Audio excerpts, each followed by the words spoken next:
Hello dear students, एक बार फिर से आप सभी का एक नए वीडियो में स्वागत करता हूं। प्रिय विद्यार्थियों, आज अपन पढ़ेंगे भूगोल की जो टॉपर स्टूडेंट्स रहे हैं उनकी कॉपीज़ हम देखेंगे। जैसा कि हमने बाकी सब्जेक्ट की कॉपीज़ देखी थी, वैसे यहाँ पर भी हम 3 स्टूडेंट्स की कॉपीज़ देखेंगे और कंपेरेटिवली हम यहाँ पे देखेंगे कि कौन सी कॉपी बेस्ट है। ठीक है, तो देखिए, पहले जैसे कि मैं आपको बता रहा हूँ, आपको आंसर कैसे लिखना है मैं सारी चीज़ें भी बताऊँगा। और जब टॉपर स्टूडेंट्स की कॉपी देखेंगे तो निश्चित तौर पर आपको मोटिवेशन मिलेगा और आपको प्रेरणा मिलेगी और आपको ध्यान रहेगा कि आपको कैसे लिखना है। क्योंकि बोर्ड के एग्जाम में राइटिंग जो है ना, एक मतलब आपकी लेखन शैली, आपकी राइटिंग, ये बहुत बड़ा रोल प्ले करती है। तो इन चीज़ों को थोड़ा सा देखिएगा और अभ्यास करिए लिखने का। जितना ज़्यादा अभ्यास करेंगे उतनी ज़्यादा बेटर नंबर आपके आएंगे। तो देखो, प्रश्न यहाँ पे लिखा, प्रश्न नहीं लिखा हुआ है, मतलब पहला प्रश्न है, इसका आंसर यहाँ पे स्टूडेंट ने लिखा है। तो प्रश्न आंसर जो लिखा ना, उसके आधार पर प्रश्न ये था कि 2 अमेरिकी भूगोलवेताओं के नाम लिखिए। तो प्रश्न बच्चे ने देखो लिखा कैसे है कि 2 अमेरिकी भूगोलवेता, ठीक है, और ब्लैक पेन से लिखा है। हेडिंग जो है ना, मेन जो हेडिंग होती है, अब देखिए कई बार जो बड़े जो प्रश्न होते हैं उसमें तो अपन को रहता है कि भाई चलो हम हेडिंग लगा सकते हैं, छोटे में कैसे लगावें। तो ये छोटा प्रश्न है, खंड अ, आप देख रहे हैं यहाँ पे खंड अ जो अटेंड किया है इस बच्चे ने, और उसमें भी इसने क्या किया है कि ब्लैक पेन से इसने हेडिंग लिखी है और ब्लैक पेन से उसे अंडरलाइन कर दिया है। तो इसी तरीके से आपको लिखना है। मतलब एक सारे स्टूडेंट कहते हैं ना कि मतलब जो टॉपर होते हैं या फिर मतलब जो लीड लेने वाले जो स्टूडेंट्स होते हैं, वो भी वही चीज़ें लिखते हैं जो बाकी स्टूडेंट्स लिखते हैं, लेकिन उनका लिखने का तरीका थोड़ा सा अलग होता है। तो यहाँ पर आप देखेंगे कि 2 अमेरिकी भूगोलवेता, उसके बाद में यहाँ पे लाइन खाली छोड़ दी बच्चे ने, और फिर एक करके लिखा है एलन सैंपल और दूसरा लिखा है कार्ल सॉवर। ठीक है, तो इस तरीके से लिखिए, साफ साफ लिखिए, क्योंकि बहुत लंबी कॉपी आती है। साफ सुथरा लिखिएगा तो निश्चित तौर पर आप बाकी स्टूडेंट से बेहतर कर पाएंगे। दूसरा प्रश्न यहाँ पे लिखा है क्रॉस। प्रश्न की क्रम संख्या लगा दी यहाँ पर और आगे सीधा बच्चे ने लिख दिया क्रॉस। तो देखिए क्रॉस क्या है। क्रॉस बुशमैन जनजाति की महिलाओं का वस्त्र है। यह बिस्तर बंद होता है जिसमें वे अपने शिशु और वस्तुओं को रखती हैं। अब देखिए, ये इस स्टूडेंट की कॉपी, मैं दूसरी कॉपी भी आपको दिखाऊंगा अभी 2 और स्टूडेंट्स की। तो कंपैरेटिवली आप देख लेना आंसर किसका बेस्ट है।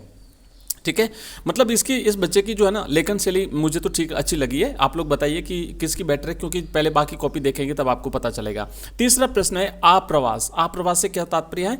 तो जब अन्य स्थानों से लोग किसी स्थान विशेष के अंदर आते हैं तो आप्रवास कहते हैं। जैसे उत्तर अमेरिका में यूरोपीय देशों के लोग आकर के बस गए तो वो आप्रवास कहलाता है। इसी तरीके से यहाँ पर चौथा प्रश्न है, हम इतने प्रश्न देखेंगे, इससे ज़्यादा नहीं देखेंगे। कंप्लीट कॉपी में आपको किसी और वीडियो में, नेक्स्ट वीडियो में मैं कंप्लीट कॉपी दिखाऊंगा आपको। ठीक है, तो 4 प्रश्न हम देखते हैं और बाकी स्टूडेंट्स के 4 प्रश्न उसके देखते हैं।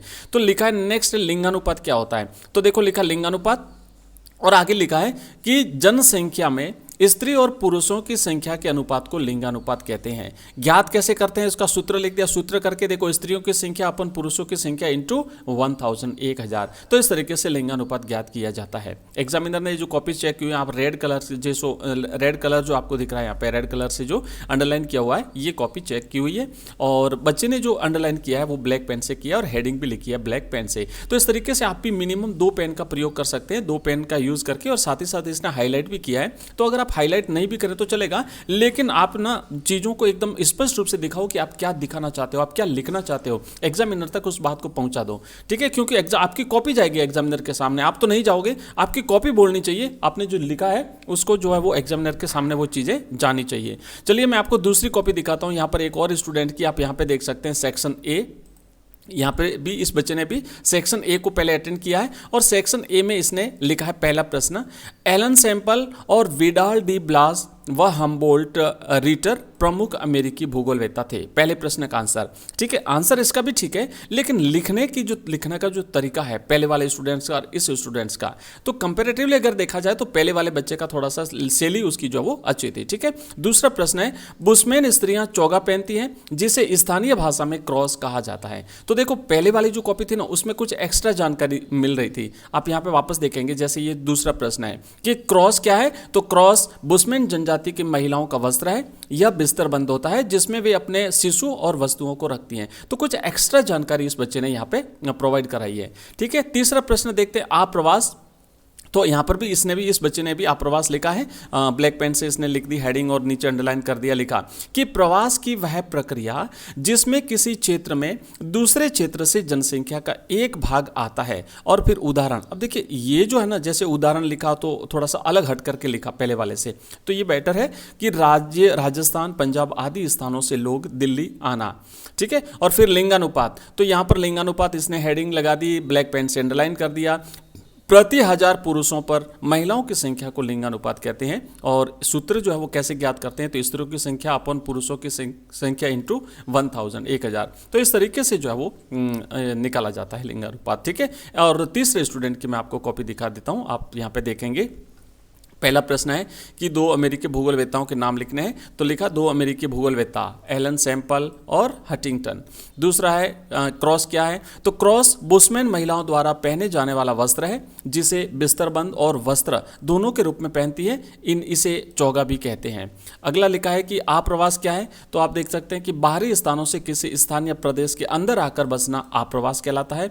लिंगानुपात क्या है, तो प्रति 1000 पुरुषों पर स्त्री की संख्या को लिंगानुपात कहा जाता है। तो इसने देखो अब यहाँ पर है ना, कंपैरेटिवली हम देखेंगे तो पिछले वो जो कॉपीज हमने देखी थी उसमें इन बच्चों ने क्या किया था कि सूत्र लिखा था कैसे निकालते हैं, और इसने खाली लिख करके छोड़ दिया। हालांकि नंबर पूरा मिलेगा क्योंकि छोटे लघुत्रात्मक प्रश्नों में, अति लघुत्रात्मक प्रश्नों में नंबर नहीं करते हैं, लेकिन विशेष करके बड़े प्रश्नों में जरूर थोड़ा सा फायदा मिलता है अगर आप एक्स्ट्रा जानकारी देते हैं तो। लेकिन वर्ड लिमिट का भी ध्यान रखना पड़ता है, शब्द सीमा का भी ध्यान रखना पड़ता है, आपको क्रॉस नहीं करनी है वर्ड लिमिट, ठीक है। और इसने भी बिल्कुल लिखा है कि हेडिंग लिखी, उसके बाद इस बच्चे ने क्या किया, अंडरलाइन कर दिया, ठीक है। आप यहाँ पे देख सकते हैं ये अंडरलाइन कर दिया। तो ये इस तरीके से इन्होंने जो है वो अंडरलाइन किया है। चलिए अब हम देखते हैं कुछ मॉडल आंसर्स आपको कैसे लिखना, मैं आपको यहाँ पे दिखा देता हूँ।